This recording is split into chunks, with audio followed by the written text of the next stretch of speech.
experiments in the introductory biology course. So this is Introduction to Biology, Biology 1005.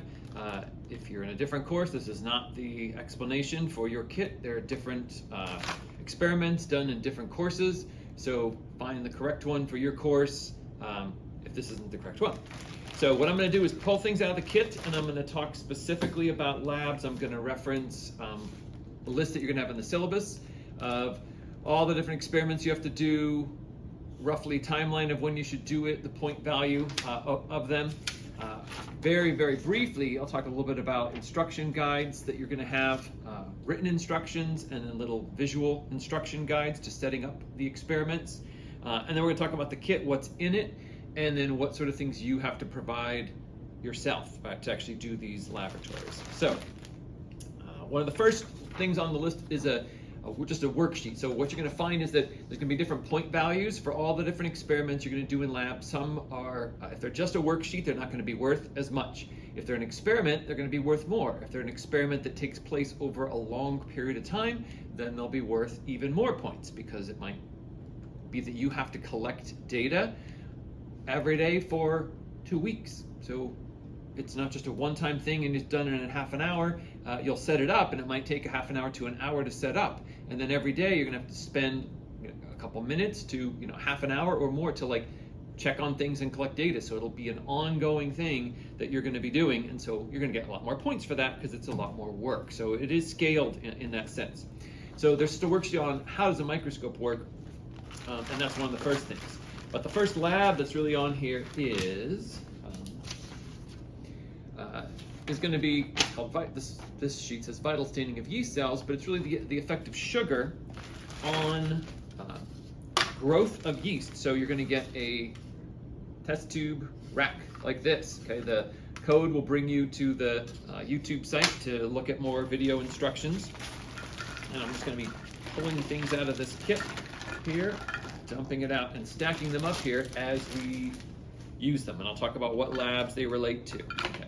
So in this particular lab, it's going to tell you what you need, on this sheet, and then you're going to have very detailed written instructions, as far as what you need, how you set it up, all that in a more formal way. But then you're going to have these informal little instructions on how everything's going to be set up, what it's going to look like when you collect data. You'll have real data sheets, but this is just to give you an example so you have a sense of what kind of information you're collecting. So in this particular one, you're going to need, it says these 3 big centrifuge tubes. So you have 1, 2, and 3. Now, what you're going to need to note is these 2 have nothing in them. These 2 centrifuge tubes here have something in them, so they're labeled. So this one actually says there's stuff that we're going to use in this particular experiment. So in this experiment, in addition to 3 centrifuge tubes, we're going to need some yeast. This is just baker's yeast, which you can get in the grocery store, and a little bit of this blue dye, right? And then this would be, say, your 3rd tube that would go in there. You'll need a pipette, so that should be in your kit. In your kit, you're going to have a couple different sized pipettes, and so you're going to do a little bit with the lab to kind of figure out exactly how much volume they're dispensing. There are little markings on them, but it'll be something that you'll also figure out as well. All right, so we kind of have little pipettes. We have the dye, we have the yeast, we have the little containers, and then you're going to be, there's an explanation of how to actually do this lab, but you'll be setting it up with the yeast cells and the methylene blue, and then you're going to be adding sugar, which you're going to have to provide into these. And then after a certain period of time, what you're going to do is you're going to use this little microscope. You're going to use a counting slide, so it's called a hemocytometer, so that's in the kit. And then this is not the stage that you're going to get, but basically you're going to have a little wooden box with a little mirror at the bottom of it that's adjustable, and when you use your scope, you're going to be sitting it on top of that, and it's going to reflect the light back up through the slide, and you're going to get a really good image, so you're going to be able to see what you're doing. So you have this little microscope. You're going to use it in several labs, and you use it several times. You'll have a counting slide. I have separate video instructions on how to take care of it, because you're going to use this, I don't know how many times, 20 times or something, but you're going to have to clean it every time you use it, and if you don't, then you're not going to be able to use it the next time you need to if stuff dries inside it. So I have a very specific instruction video on how you need to clean it and let it dry each time between uses. All right, so you have that. And like I said, there's a separate slide I'll be going over in another video, also exactly how to use your little scope, and so that'll be separate. But this is part of what you need to say for this particular lab. So moving on to the next lab, germination requirements of plant seed. So this is very important, this particular one, that you start it early, all right? So for this, you're gonna have plant seeds, which are gonna be peas, right? You're gonna have here in this little container. And then you're going to have a whole bunch of little Ziploc bags. And the idea is here, in this particular experiment, you're gonna have 4 different treatments, and you're gonna have 3 of each. Okay, so there'll be 12 bags that you're gonna have set up. So they're gonna get 3 seeds in each of them, and again, I have specific instructions for that. And some of them will get water, some of them won't, some of them will get soil, so you're gonna have soil in here. There's gonna be one that says dry soil, so you're gonna be using that in this particular experiment. And you just have paper towels and water, and then you're gonna be observing whether the seeds germinate over time or not. This is a very important experiment to start right the first week of the class, because it could take up to 2 weeks to get the results to when you're gonna finish this. At the end of 2 weeks, you will start another experiment, okay, which will be this plant growth experiment. Right? You're gonna have, this has a little bit more than what you're gonna do. You're just gonna have 3 of these. This has 5 of them, but you're gonna have different treatments, right? Where you're gonna have these little cups here, they're in the kit, and you're gonna put soil in it. Now there's a different kind of soil in your kit. This is a fresh, organic soil that you're gonna use in this. You're gonna essentially be putting soil in these cups, and then once you get the seeds to germinate, you're then gonna be planting them, okay? And that goes for this next experiment. So these are kind of staged. The first one with the germination will take 2 weeks. The growth one will take 2 weeks. So if you start too late into the course, you're not gonna finish these experiments in the duration of this class. You have to get these going. They are some of them are tied together, so it's really important that you stay organized as you're doing this, right? So, but you have the little bags, you have dry seed for the germination one, you have the wet seed for the actual plant growth experiment, and then again, there's other instructions on how to actually do that experiment, but this is just the overview of what's in the kit toward that.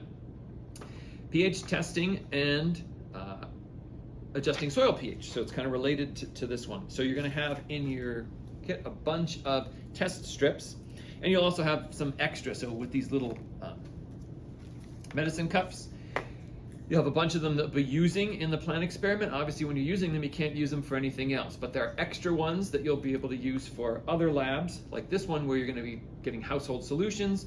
You'll be testing them with this pH kit. There are strips inside here. So you'll get the strips out, kind of can see. It'll specify exactly how many tests you have to do. There's a color-coded paper here. You can pull it out from inside there, so you can actually see the whole thing, so you can read the pHs. You'll be recording them in a worksheet, but then you'll be manipulating it. You'll be getting some soil, say from outside where you live. You'll be putting it in a little tube like this with some water, testing the pH, then adding something to it to try to change the pH of that particular solution. And that could be related to your plant growth experiment. You're going to choose the factors that are going to affect plant growth. One of them could be soil pH, and it's going to be your choice: light, water, all these different things. So you're going to manipulate that factor in your experiment. But this is the pH for pH testing. There are strips, and there should be in their own little labeled tube. Effective solute concentration on osmosis. It says YouTube experiment. So this is an osmosis experiment, and what you're going to need for this are going to be these 2 little tubes and this little joiner like this. That's going to join the tubes together.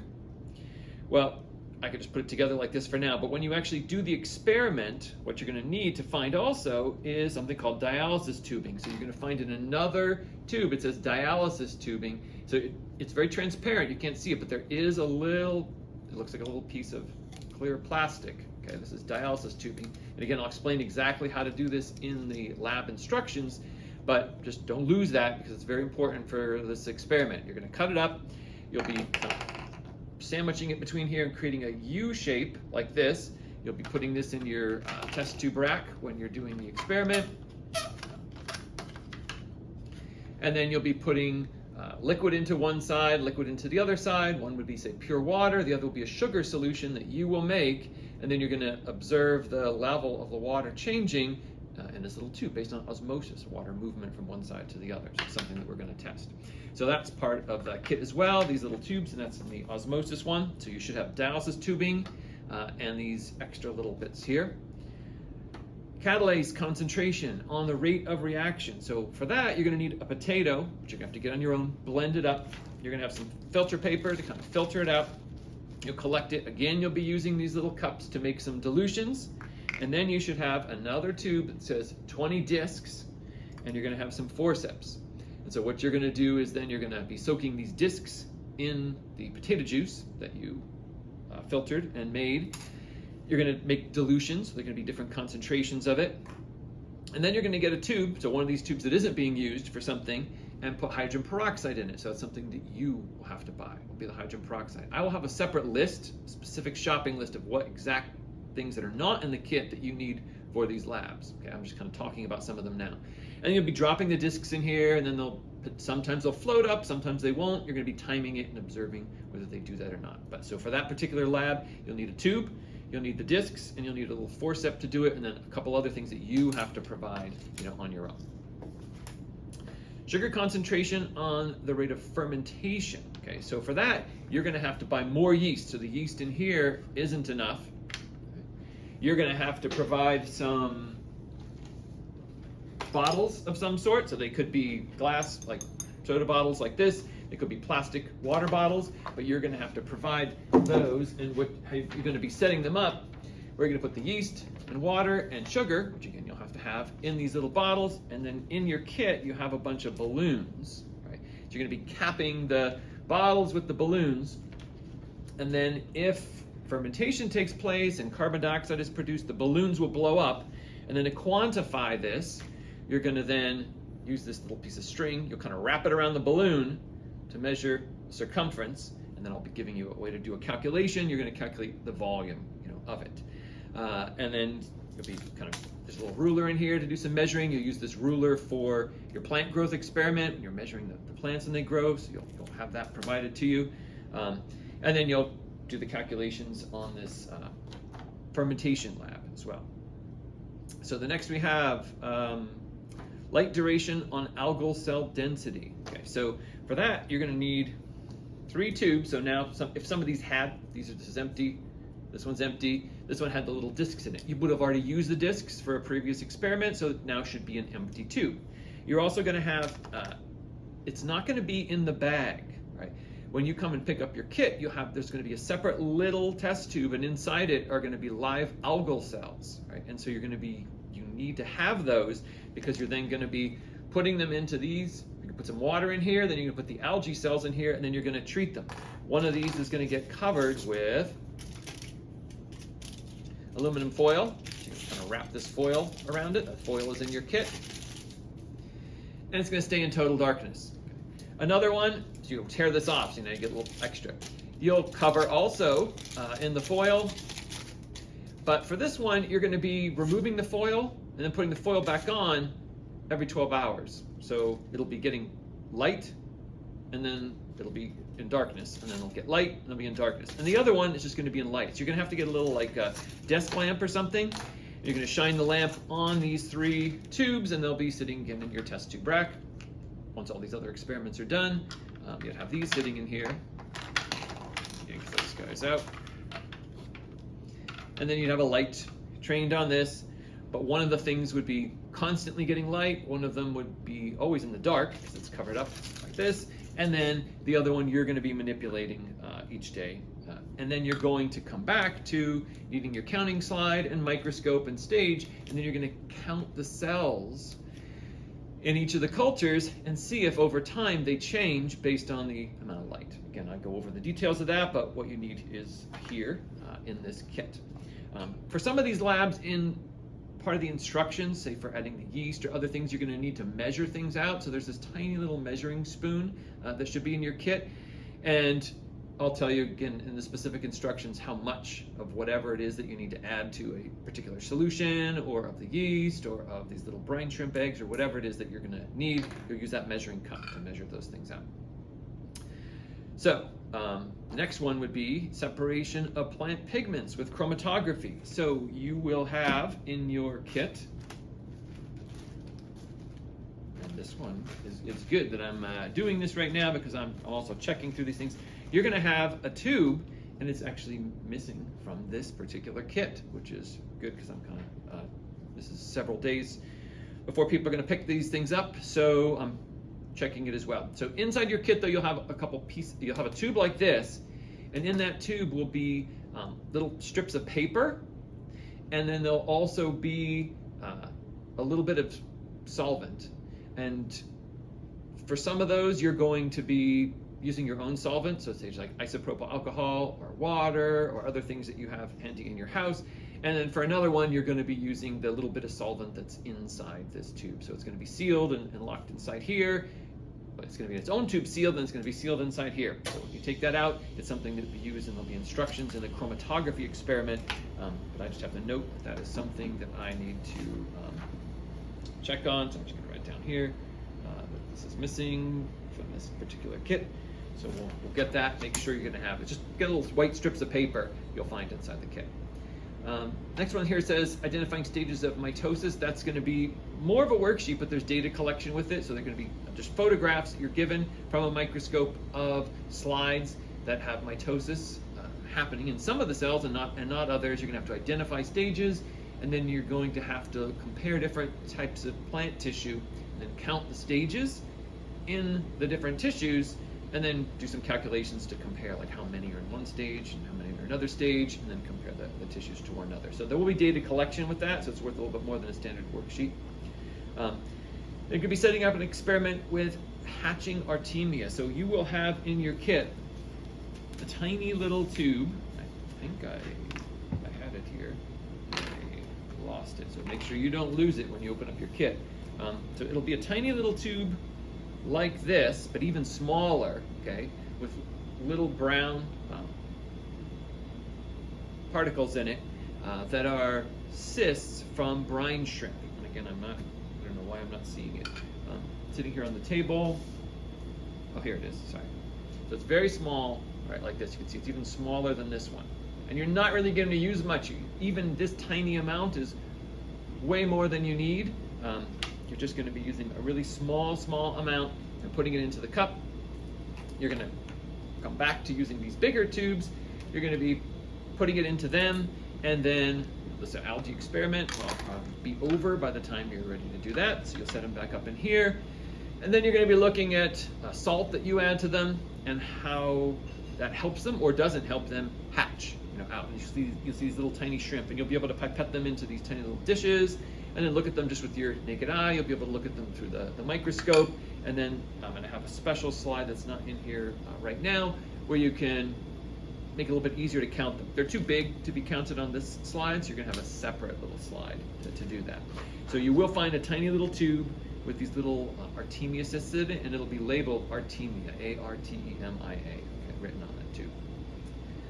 Population density of oak and or pine, that's something you're going to do outdoors. You're going to have to do some counts of trees. So first you have to identify certain trees. You're going to count them and measure them. So you'll need to, I'll give you different ways in which you can measure it if you have the right type of measuring tools, right, like measuring tapes that are very long that you can do the distances. And if not, I'll show you some other easy ways to do this in the field where it's a little bit more of an estimate, but you'll be able to do the calculations from it. There are a couple other things on here that are worksheets I'm not going to talk about now because they're not in the kit, something that you need to do. So I'll talk about them separately as I go through lab instructions. But the other things I'll mention here are at the end it labels scavenger hunt, which is essentially where you're going to need your camera and you're going to choose a list of organisms that I provide. I'm going to have several different lists for different types of organisms, plants and animals and fungi and things like that, and some that are mixtures of all those. And then you're going to have to go outside and find these things, organisms that actually fit the right category, and take their pictures and then submit them labeled properly with the right pic, not just a whole bunch of random pictures, but pictures of the things that I have on the list as sort of a scavenger hunt. So it's really just the organismal aspect of the class and the biodiversity part of it. So there are quite a number of experiments that you have to set up. everything you need is in the kit. There's some extra things in here said that you use for various labs. Some of them you'll double up on. You'll have to use for multiple labs. And that should be just about everything. That's everything that's in this kit, except minus, I said, the chromatography, which I will provide for you. So, and then if you have questions about anything, you should be looking at the specific instruction videos for each lab. This is not that. This